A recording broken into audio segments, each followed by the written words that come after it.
آج دوپہر کو یہ دوسری ضمانت ہے کامران بگٹی صاحب کی کورٹ میں، اور میرا خیال ہے کوئی جگہ ایسی نہیں چھوڑی کرمنل رانا ثناء اللہ نے. وہ کرمنل مائنڈڈ ہے.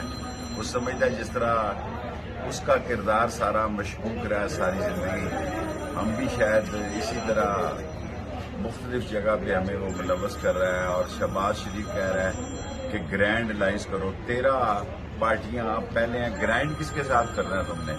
اور کہتا ہے مجھ سے 1.5 مہینے کی آپ مانگ رہے ہیں، 2 مہینے کی مانگ رہے ہیں حساب. ہم آپ سے 30 سال کا حساب مانگ رہے ہیں. آپ نے جانا ہے، آپ نے جانا ہے. ملک میں انتخاب ہونے ہیں. جو مہنگائی، پیٹرول، جو آپ نے بجلی اور گیس کی قیمتیں بڑھائی ہیں، اس کی آپ کو اتنی بڑی قیمت دینی پڑے گی. انتظار کریں، اور سیاسی طور پر آپ کا سیاسی قبرستان بنے گا پاکستان انشاءاللہ.